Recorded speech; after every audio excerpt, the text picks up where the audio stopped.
रामपुर नामक राज्य में एक सूर्य प्रताप नाम का राजा रहता था। उसकी एक राजकुमारी थी जिसका नाम था राजकुमारी मेघा। राजकुमारी मेघा बहुत ही दयालु और बहादुर थी। प्रजा का बहुत ख्याल रखती थी। एक दिन राजकुमारी मेघा राजा के साथ दरबार में बैठी हुई थी। तभी मंत्री भागते हुए वहाँ आए। महाराज, महाराज, महाराज, बड़ा गजब हो गया है, बड़ा गजब हो गया। महल के चारों तरफ अचानक से काले काले बादल उमड़ आए हैं। रानी बहुत परेशान है। आप चलकर देखिए महाराज, चलिए महाराज। मंत्री, ये भी भला कोई परेशानी वाली बात है क्या? अरे ये मौसम है, कभी भी बदल जाता है। इसमें इतना हाय हल्ला करने की क्या जरूरत है? और ये महारानी भला क्यों चिंतित हो रही हैं? आजकल महारानी को न जाने क्या हो गया है, बस चिंता में लीन रहती हैं। कुछ भी हो जाए चिंता करने लगती हैं। पिताजी, हमें चलकर देखना चाहिए, क्या पता कोई खतरे वाली बात हो। हाँ ठीक है, चलो, तुम ठीक कर रही हो, हम चलकर देखते हैं, चलो। राजा और राजकुमारी बालकनी में आकर खड़े हो गए, जहाँ रानी पहले से ही खड़ी थी। क्या हो गया महारानी? आप इतनी परेशान क्यों हैं? महाराज, काली घटा को देखो आप। ऐसा लग रहा है जो रात 20 साल पहले आई थी, वो आज रात फिर से आएगी। क्या? ये क्या बात कर रही हैं आप? ऐसा कैसे हो सकता है? अरे 20 साल पहले वाली रात? ये नहीं हो सकता, ये नहीं हो सकता। कौन सी रात की बात कर रहे हैं पिताजी, आप और माँ? राजा और रानी ने राजकुमारी की ओर देखा और चुप हो गए। राजकुमारी परेशान सी होकर दोनों को देखने लगी। वो अरे राजकुमारी, हम तो ये कह रहे थे कि आप 21 साल की हो गई हैं। जब आप 20 साल की थीं, तब भी ऐसी ही काली घटा आई थी और हम और महारानी बहुत डर गए थे कि पता नहीं अब क्या होगा। बस इतनी सी बात है, और कुछ नहीं, आप निश्चिंत रहिए। पिताजी, माँ क्या कह रही हैं? हमें कुछ ठीक नहीं लग रहा। आप हमसे कुछ छिपा रहे हैं। पिताजी, आप हमें बताते क्यों नहीं? अब हम बड़े हो गए हैं, हमसे कुछ भी छुपाने की आवश्यकता नहीं है आपको। नहीं राजकुमारी, तुम्हारे पिताजी ठीक कह रहे हैं। 20 साल पहले भी ऐसी ही घटा आई थी। हमको काली घटा से बहुत डर लगता है, बस और कुछ नहीं। बस इतनी सी बात माँ। अगर आपको वाकई काली घटा से डर लगता है तो आप बालकनी में क्यों खड़ी हैं? अपने कक्ष में जाइए। वैसे ये हमने पहली बार देखा है कि जिसको जिस चीज से डर लगता है वो उसी को देख रहा है। ये बोलते हुए राजकुमारी हंस दी। मजबूरन राजा और महारानी को भी हंसना पड़ा। राजकुमारी ने रानी का हाथ पकड़ा और उनको अपने कक्ष में छोड़ दिया। राजकुमारी और रानी तो वहाँ से चली गई, लेकिन राजा के दिल में बहुत डर था। हाँ, अगर महारानी का डर सही साबित हो गया तो कहीं हम अपनी राजकुमारी को भी। इतना सोचते ही राजा तड़प उठे। वो महारानी के कक्ष में गए। महारानी अभी भी बैठी रो रही थी। महाराज को देखते ही बोली, क्या करेंगे अब हम? अगर आज रात वो फिर से आई तो? अरे हम अपना राजकुमार तो खो चुके हैं, राजकुमारी को नहीं खो सकते। वो हमसे बोल कर गई थी, जिस दिन भी काली घटा तुम्हारे महल के इर्द गिर्द दिखी, समझ जाना वो आएगी। 20 साल हो गए हैं, 20 साल। हम अपने राजकुमार को भूल नहीं पाए हैं, और ना ही ये बात हमने अपने मेघा राजकुमारी को बताई है। आगे ऐसा कुछ नहीं होने देंगे। मैं अभी मंत्री को बोलकर साधु बाबा को बुलाता हूँ, वही हमारी मदद करेंगे। कुछ ही देर में मंत्री वहाँ पहुँच गए। राजा ने मंत्री से कहा, मंत्री जी, आपको तो सब पता ही है कि विशाली के बारे में कि वो कितनी खतरनाक है। हमारे राजकुमार को 20 साल पहले वो उठाकर ले गई थी और हम कुछ नहीं कर पाए थे। ना आज तक अपने राजकुमार को मिल पाए, ना ये जान पाए कि वो जिंदा है भी या फिर नहीं। राजकुमारी को भी हमने ये बात पता नहीं लगने दी कि उसका भाई जो उससे 3 साल बड़ा था, उसको चुड़ैल अपने किसी मकसद के लिए उठाकर ले गई थी। हम नहीं चाहते थे कि राजकुमारी को यह बात पता चले और वो परेशान हो जाए। हाँ, विशाली ने जाने से पहले हालांकि कहा था कि 20 साल बाद वो फिर से लौटेगी और इस बार हमारी राजकुमारी को लेकर जाएगी।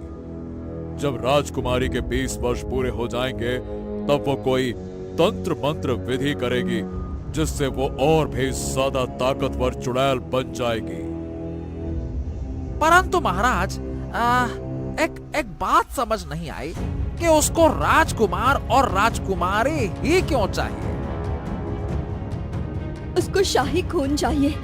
अब कैसे भी करके हमारी राजकुमारी को बचा लीजिए। हम अपनी बच्ची को नहीं खो सकते। कुछ भी कीजिए मंत्री जी, कुछ भी। अब साधु बाबा को पैगाम भिजवा दो, वो जल्द से जल्द महल आए। और ध्यान रखना, ये बात राजकुमारी को पता नहीं लगनी चाहिए। हाँ ठीक है महाराज, ठीक है।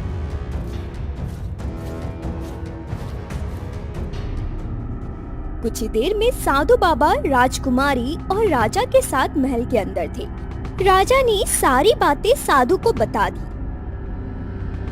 अब तो आपके पास केवल एक ही रास्ता है, कावेरी का फूल। वही आपको विशैली से बचा सकता है। ये कावेरी का फूल कहाँ मिलेगा? मैं खुद कावेरी का फूल लेकर आऊंगी। आप नहीं, हम जाएंगे। आप गए तो राजकुमारी को शक होगा। आपका महल में रहना जरूरी है। वो फूल लाना इतना आसान नहीं है। वो फूल अमरोही के जंगल में मिलेगा और वो जंगल बहुत खतरनाक है। उस जंगल में जो होता नहीं वो भी दिखता है और जो दिखता है वो होता नहीं। आपको सतर्क रहना होगा, जान भी जा सकती है आपकी इसमें। हाँ, मुझे जान जाने का कोई अफसोस नहीं। मुझे अपने भाई और इस महल को, राजकुमार को वापस लाना है। उस विशैली के चंगुल से आजाद करना है। ये आवाज राजकुमारी की थी। सब हैरान थे, राजकुमारी को ये सब कैसे पता लगा। और अब राजकुमारी अमरोही के जंगल में भी जाने के लिए तैयार थी। राजकुमारी, ये आप क्या कह रही हैं? माँ, मेरा एक और भाई भी है। ये बात आपने मुझसे कभी नहीं बताई। मैं आपसे कभी बात नहीं करूंगी। राजकुमारी, हम डर गए थे बस, इसलिए आपसे ये सब छुपाया। हम राजकुमार को खो चुके हैं, आपको खोने से डर गए थे। कैसे माँ और पिता हैं आप दोनों? आपके बेटे को एक चुड़ैल उठाकर ले गई और आप अब तक चुप बैठे हैं। ये कैसा डर है आप लोगों का? आप चुप बैठ सकते हैं, परंतु मैं नहीं। आप कहीं नहीं जा सकती। आप मुझे नहीं रोक सकती। मैं अपने भाई को ढूंढ कर लाऊंगी, कैसे भी, कहीं से भी, चाहे उसके लिए मुझे कुछ भी करना पड़े। हम आपसे ये बात इतने समय तक इसलिए छुपा कर रखे हैं ताकि आप राजकुमार को ढूंढने की कोशिश ना करें। आपको ये बात वैसे बताई किसने? जब आप मंत्री जी से और साधु बाबा से बात कर रहे थे तब हमने सब कुछ सुन लिया। हमें माफ कर दीजिए पिताजी, हमने आपकी बातें सुनी, परंतु अब हमको जाने से कोई नहीं रोक सकता। बस आप इतना बता दीजिए, ये विशैली कहाँ मिलेगी? बेटा, वो खतरनाक है। राजा और रानी के लाख समझाने पर भी जब राजकुमारी नहीं मानी तो मजबूरन राजा को विशैली का पता राजकुमारी को बताना पड़ा। राजकुमारी अकेले ही अपना घोड़ा लेकर विशैली की तलाश में निकल गई। वो पूरे दिन सफर करती रही। सफर करते करते शाम हो गई। राजकुमारी एक जगह बैठ के आराम करने लगी। खुद साधु बाबा कह रहे थे, उसको हराना है तो कावेरी का फूल चाहिए और वो फूल अमरोही के जंगल में मिलेगा। मुझे विशाली को ढूंढने से पहले अमरोही के जंगल जाना होगा। पहले मैं कावेरी का फूल लेती हूँ, उसके बाद ही विशाली को हरा सकती हूँ। राजकुमारी फिर से अपने घोड़े पर बैठकर अमरोही के जंगल की ओर चल दी। कुछ दूर चलने के बाद उसको अमरोही का जंगल मिल गया। वो जंगल के अंदर चली गई। जंगल के अंदर बहुत सारे पेड़ थे। यहाँ तो बहुत सारे पेड़ हैं। मुझे कैसे पता लगेगा कावेरी का फूल कौन सा है? मैंने आज तक कावेरी के फूल के बारे में किसी से नहीं सुना। ये सोचते हुए राजकुमारी आगे बढ़ने लगी। वो अभी चल ही रही थी कि तभी उसको एक लोमड़ी नजर आई। राजकुमारी को देखते ही लोमड़ी ने कहा, राजकुमारी क्या लेने आई हो यहाँ? क्या मैं तुम्हारी कुछ मदद कर सकती हूँ? प्यारी लोमड़ी, मैं कावेरी का फूल लेने आई हूँ। क्या तुम मेरी मदद कर सकती हो? हाँ जरूर, मैं तुम्हारी मदद करूँगी। बदले में मुझे तुमसे कुछ चाहिए। बोलो, दोगी? हाँ बिल्कुल, मैं भी तुम्हारी मदद करूँगी। बोलो तुमको क्या चाहिए? इस जंगल में एक गुफा है। उस गुफा में एक खतरनाक दानव है। उस दानव ने मेरे बच्चे को उठा लिया है। वो इसकी बलि चढ़ाएगा। तो मेरे बच्चों को बचा लो तो मैं तुम्हें कावेरी के फूल के बारे में बता दूंगी। प्यारी लोमड़ी, अगर तुम्हारा बच्चा दानव के पास है, मैं उसको तब भी बचाती अगर तुम मुझे कावेरी के फूल के बारे में ना बताती। मैं किसी को भी दर्द में नहीं देख सकती। मैं जानती हूँ, इसलिए मैंने तुमसे मदद ली। अब तो मुझे जल्दी से बताओ, उस दानव की गुफा है कहाँ? मेरे साथ आओ। वो दोनों दानव की गुफा की ओर चल दिए। कुछ दूर आकर लोमड़ी रुक गई। राजकुमारी, यही है दानव की गुफा। मैं अंदर नहीं जा सकती। आप अंदर जाओ और मेरे बच्चे को ले आओ। मैं आपसे विनती करती हूँ, कैसे भी करके मेरे बच्चे को बचा लेना। ठीक है। राजकुमारी ने अपना घोड़ा रोक दिया और अंदर चली गई। अंदर एक दानव बैठा हुआ था। राजकुमारी को देखते ही गुस्से से लाल हो गया। राजकुमारी, तुम यहाँ क्यों आई हो? अगर जिंदा रहना है तो यहाँ से चली जाओ, चली जाओ। मैं एक आवश्यक विधि कर रहा हूँ, मुझे उसमें एकांत चाहिए। चली जाओ। मैं यहाँ लोमड़ी के बच्चे को लेने आई हूँ। जब तक आप मुझे लोमड़ी का बच्चा नहीं दे देते, मैं यहाँ से नहीं जाऊंगी। कौन सा लोमड़ी का बच्चा? मेरे पास किसी लोमड़ी का अच्छा बच्चा नहीं है। चली जाओ यहाँ से। जो विधि तुम एकांत में करना चाहते हो, मैं जानती हूँ। ये वही विधि है जिसमें तुम लोमड़ी के बच्चे की बलि देने वाले हो। उसकी बात सुनकर दानव चुप हो गया और फिर बोला, तुमको लोमड़ी ने अपने जाल में फंसा लिया है। मेरे पास कोई लोमड़ी का बच्चा नहीं है। तुम एक नेक दिल राजकुमारी हो, इसीलिए मैं तुमसे कह रहा हूँ, यहाँ से चली जाओ और जो काम करने आई हो उसको पूरा करो। उसको ऐसे बोलने से राजकुमारी ने चौंक कर कहा, आपको कैसे पता मैं यहाँ किसी काम से आई हूँ? मैं एक दानव हूँ। लोग मेरा नाम सुनकर डर जाते हैं। तुम भी डर गई, पर मैं जानता हूँ कि तुम यहाँ किस मकसद से आई हो और उसी मकसद से तुम्हें भटकाने के लिए लोमड़ी ने तुमको यहाँ फंसा दिया। जब तक तुम यहाँ से निकलोगी तब तक तो लोमड़ी उस चीज को छुपा देगी जो तुम यहाँ लेने आई हो। मेरे साथ छल हुआ है। फिर उसको साधु बाबा की बात याद आई जो उन्होंने कहा था, अमरोही के जंगल में जाना आसान नहीं होगा।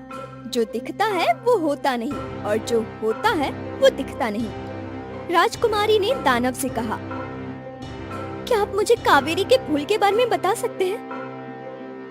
कावेरी के फूल की रक्षा तो एक डायन करती है। वो तुमको इतनी आसानी से वो फूल नहीं देगी। मैं तुम्हारी मदद कर सकता हूँ।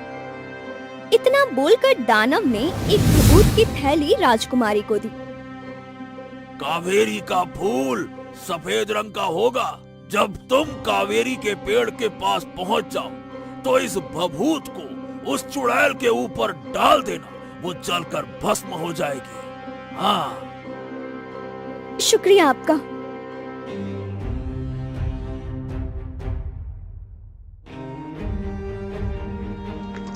राजकुमारी वहाँ से निकलकर कावेरी के पेड़ की ओर चल दी।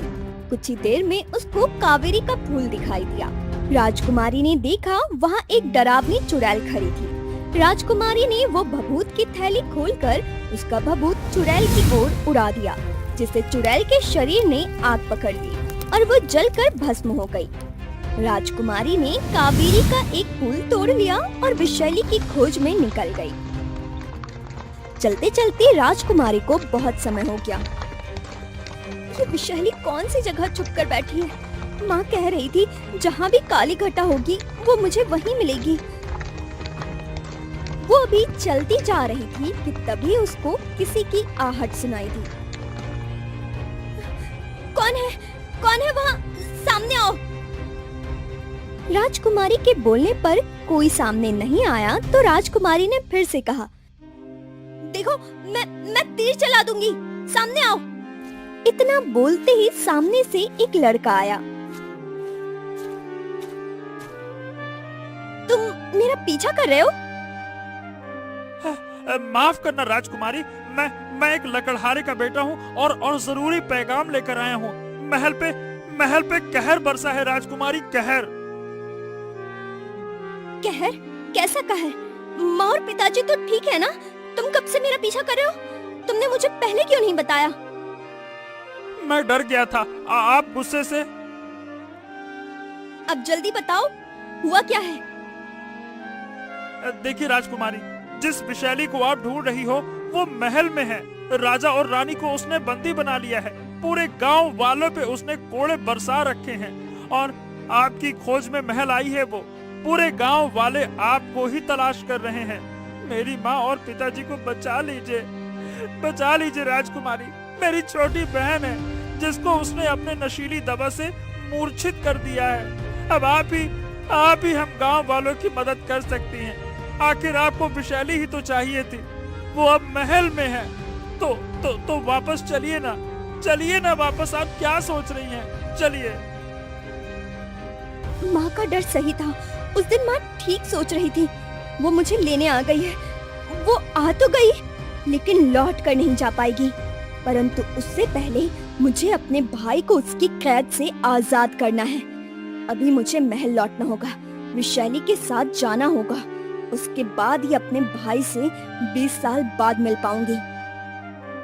राजकुमारी को सोच में गुम देख लड़के ने कहा, अरे क्या सोच रही हैं आप राजकुमारी? समय नहीं है हमारे पास, वो बहुत खतरनाक है। जल्दी चलिए। कुछ नहीं, चलो चलते हैं। राजकुमारी महल की ओर बढ़ गई।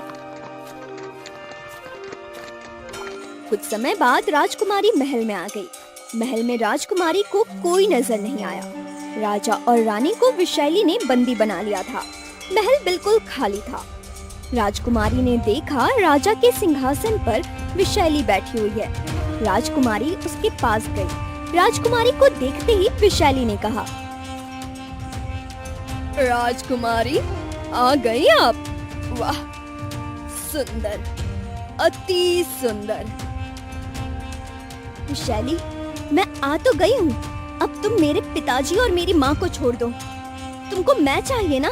तो लो, मैं मिल गई। अब पूरे गांव वालों को भी आजाद कर दो।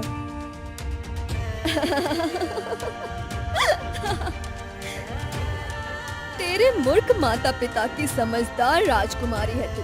ये लोग तो मुझे बोल रहे थे कि तू मेरे डर से भाग गई है। अब तू मुझे कभी नहीं मिल पाएगी। पर मैं भी विषैली हूँ। विषैली, आखिर तुझे तेरे बिल से निकाल ही लिया ना। विषैली ने राजा और रानी को साथ ही बाकी सारे गांव वालों को आजाद कर दिया। राजा और रानी विषैली के सामने राजकुमारी को देखकर तड़प उठे। राजकुमारी, आप विषैली के सामने क्यों आई? आपको नहीं पता ये कितनी खतरनाक है? आपके शरीर का एक एक बूंद रक्त निचोड़ लेगी ये। राजकुमारी, आप भाग जाइए, हमारी फिक्र मत कीजिए। आप हमारे लिए विशाली के सामने घुटने नहीं टेक सकती। वो चीखती रही, चिल्लाती रही और राजकुमारी मंद आंखों से उनको देखती रही और कुछ नहीं बोली। विशाली राजकुमारी को वहां से लेकर चली गई। विशाली के जाने के बाद महल में कोहराम मच गया। विशाली राजकुमारी को लेके अपने खंडर जैसे महल में आ गई। राजकुमारी को उसने प्यार से कहा, राजकुमारी, तुम्हारी समझदारी हमें पसंद है। तुम यहाँ आराम से रह सकती हो। मैं तुम्हें कुछ नहीं कहूँगी। बस हर पूर्णिमा की रात को तुम्हारे शरीर का कुछ रक्त पीऊंगी। तुम डरना नहीं, उससे तुम मरोगी नहीं, जिंदा रहोगी। अरे रक्त का क्या है, वो तो कुछ ही दिन में फिर से बन जाएगा। बस तुम यहाँ से भागने का सोचना मत, नहीं तो मारी जाओगी। ये विशाली की दुनिया है। यहाँ से आज तक कोई नहीं निकल पाया। एक राजकुमार ने भागने की कोशिश की थी, बेचारा मारा गया। मुझे उसकी मौत का बहुत अफसोस है, परंतु मैं मजबूर थी। जब किसी को भागते हुए देख लेती हूँ तो उसको जिंदा नहीं छोड़ सकती मैं। क्या मेरा भाई विशाली के हाथों मारा गया?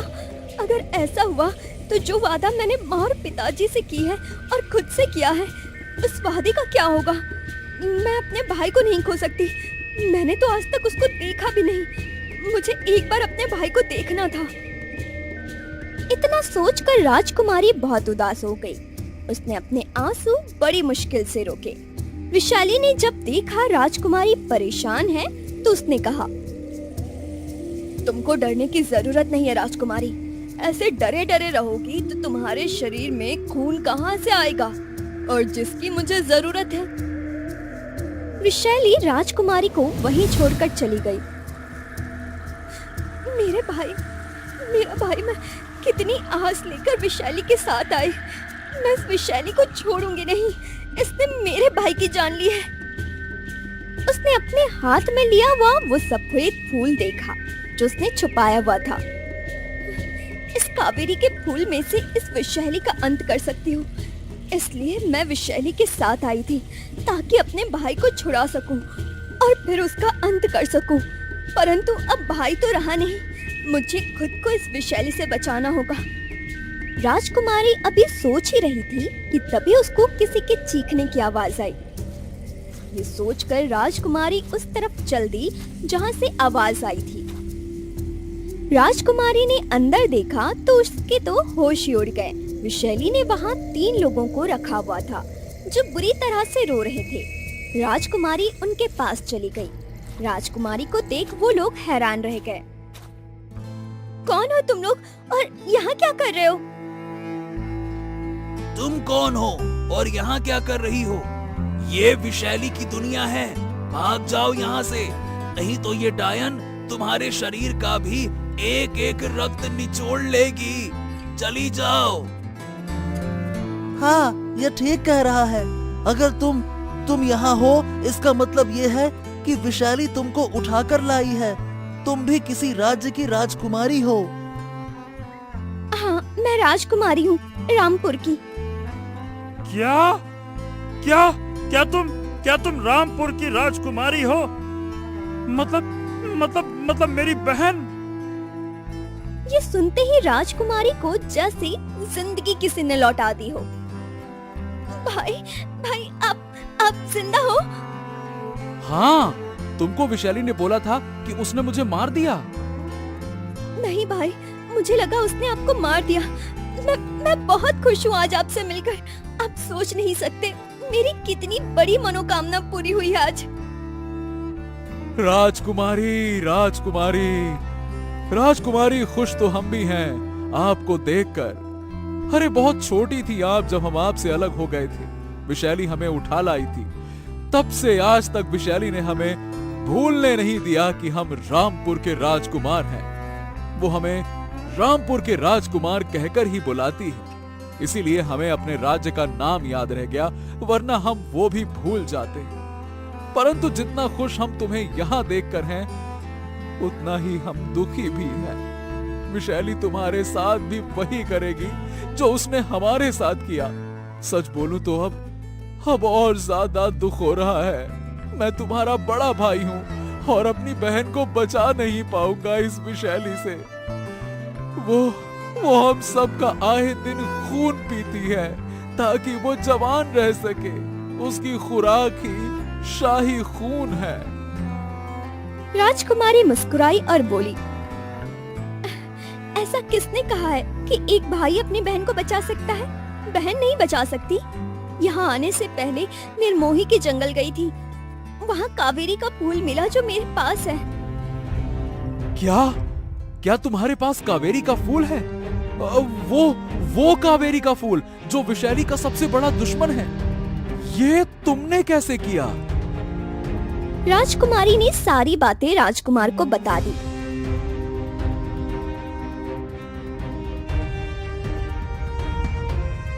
कल पूर्णिमा की रात है। वो तुम्हारा खून लेने कल आएगी और पूर्णिमा को विशैली की शक्तियां सबसे ज्यादा होती हैं। तुम्हें आज रात ही उसको खत्म करना होगा। और हाँ, ध्यान रहे उसको शक नहीं होना चाहिए। राजकुमार और राजकुमारी ने मिलकर कुछ देर बातें की। तभी विशैली अंदर आ गई। राजकुमारी, तुम यहाँ पर क्या कर रही हो? कहीं तुम अपने भाई से मिलने तो नहीं आ गई? फिर उसने राजकुमार से कहा, रामपुर के राजकुमार, देखो, मैं तुम्हारी बहन को भी ले आई। अब तुम दोनों जिंदगी भर यहाँ आराम से रहना। वैसे मैं तो सोच रही थी कि तुम्हारे माता और पिता को ही यहाँ ले आए, पर अब वो बूढ़े हो गए हैं, उनके शरीर में खून नहीं बन पाता। इतना बोलकर विशैली हंसने लगी। राजकुमारी ने देखा वो राजकुमार से बात करने में व्यस्त है। राजकुमारी धीरे से उठी और उसने वो कावेरी का फूल विशैली के शरीर पर लगा दिया। उसको लगाते ही विशैली जोर से चीखी, ये क्या है? इसे दूर करो मुझसे। पर तब तक विशैली के शरीर ने आग पकड़ ली थी।